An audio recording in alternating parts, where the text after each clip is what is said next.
Okay everybody, this is mooneydashcam. Today we're in North Massapequa, Long Island. We're going to be talking about a murder during the Colombo Wars that was just conducted horribly. They used two people that weren't even in the mob. They forced them to kill these guys. And then after they killed them, they didn't even have a getaway car for them. It was set up horribly, very much against the way the mob normally does stuff. Either way, I'll give you all the details. So let's flip this around and get into it. The address that we're going to today is 1129C North Broadway in North Massapequa, like I mentioned. It is actually the cafe of one of the victims that was killed in this whole situation. Don't forget to follow me on Instagram at mooneydashcam. Any crime scene photos that I can't post on YouTube, which are all of them, go on the Instagram. There is a crime scene photo for this incident that will be heavily censored on YouTube, but if you go over to my Instagram, you'll see it. Also, don't forget to leave suggestions for future videos in the comments. I very much appreciate that. Hit the notification bell so you guys can see exactly when I post a new video. Alright, let's rewind a little bit and we'll get into the story. In the years of the Colombo War, people split side to side, as we know, the Arena faction, the Persico faction. Depending on what side they were on, it would piss the other side off because they were obviously at one point all together. Wow, look at these Halloween decorations to the right here. Look at those, have to be like 15 foot, 20 foot tall skeletons. Oh my god.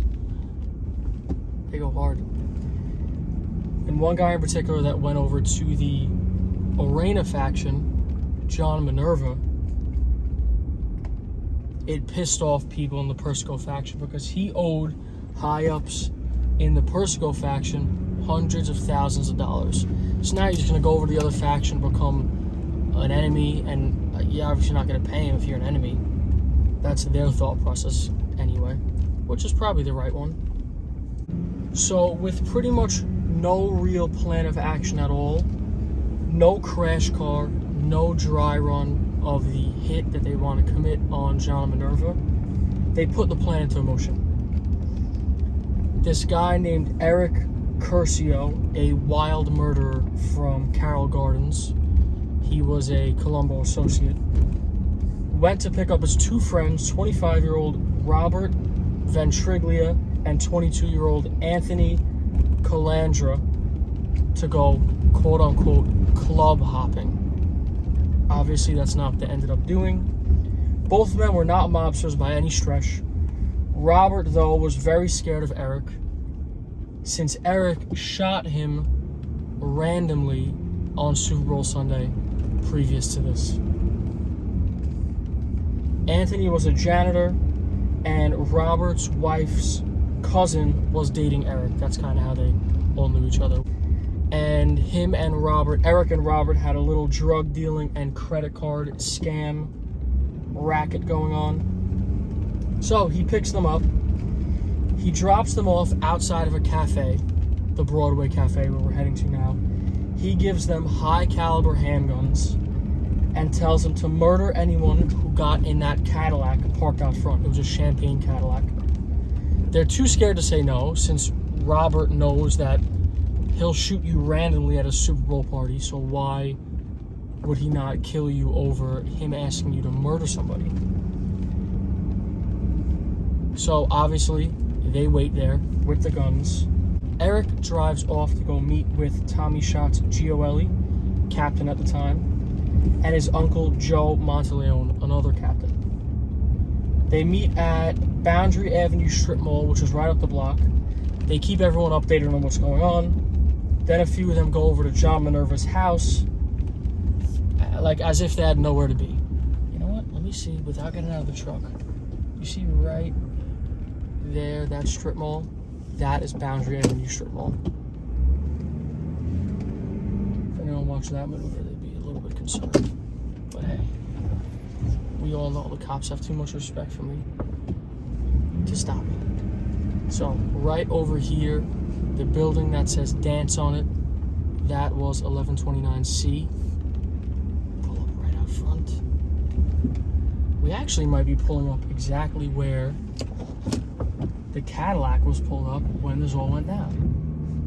So now you have to imagine these two kids, 25 and 22, placed right outside this place, given guns by a crazy person, and they're told, kill whoever gets in this Cadillac. They don't know what else to do but to do what they have to do. And then on top of all that, your ride leaves while you're standing there waiting, and you got to be wondering, like, oh, are they coming back for me?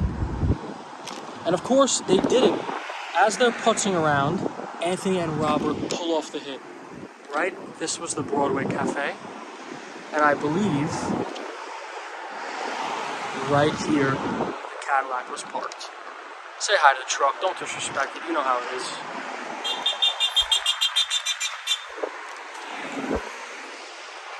So that guy knew who I was.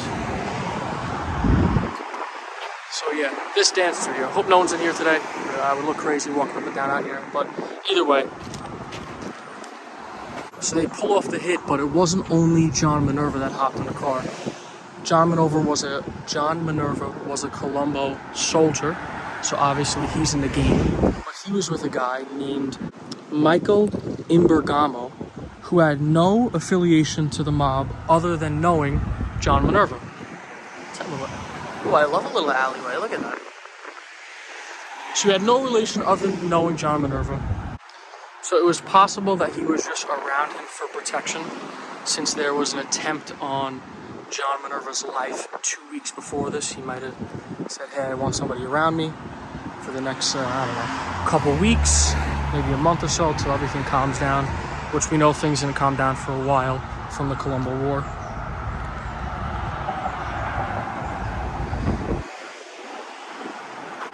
So Robert testifies, we shot at the car, I was on the passenger side, on the sidewalk in front, probably standing like right about here. Then they look at each other after they pull off the hit. They're panicking. They don't know what to do. They look around. They yell, Eric. And he's not anywhere around. He's over at John Minerva's house, like, looking around. I don't know what they're doing over there, but he is over there. Now, luckily, a guy named Frankie Blue Eyes Sparacco, who was a Colombo hitman, is with Big Dino Calabro, who was a captain at the time. And they're coming to this area anyway because they know the hit's about to go down, but they're not clued in on what actually is going to happen. So they're in an unmarked Buick that's untraceable from one of their car dealer friends to pull off a hit in, possibly, but they don't even know. They're just coming to this area knowing something's about to go down. As they're pulling off the southern state, which I will put on a map how close the southern state is for here, they hear the shots go off. So they know something's going down because they know where this guy's cafe is. So they shoot right over to the cafe, which is obviously right over here, and they see the two guys panicking outside. They never met these people before. So Big Dino looks at the two guys while Frankie's driving and waves them into the car. They run, they get into the car. These people don't know who each other are. They have an idea because there's a dead guy outside. They've been trying to kill this guy. So it's not totally crazy, but it's a pretty wild situation. They get in the car. Now the guy Frankie starts zooming through the neighborhood. You can imagine he probably started zooming through this neighborhood right here, trying to escape whatever police activity would be coming from this murder going on. As they're in the car, they disassemble their guns, pull over to a sewer, and toss the guns down the sewer. And let's hop in the truck, finish this off. Wow, it's windy. We're getting the hurricane that came from Florida over here now. Obviously, it's not still a hurricane, but this is what we're dealing with. I didn't give you guys an outfit in the last video, so here we go.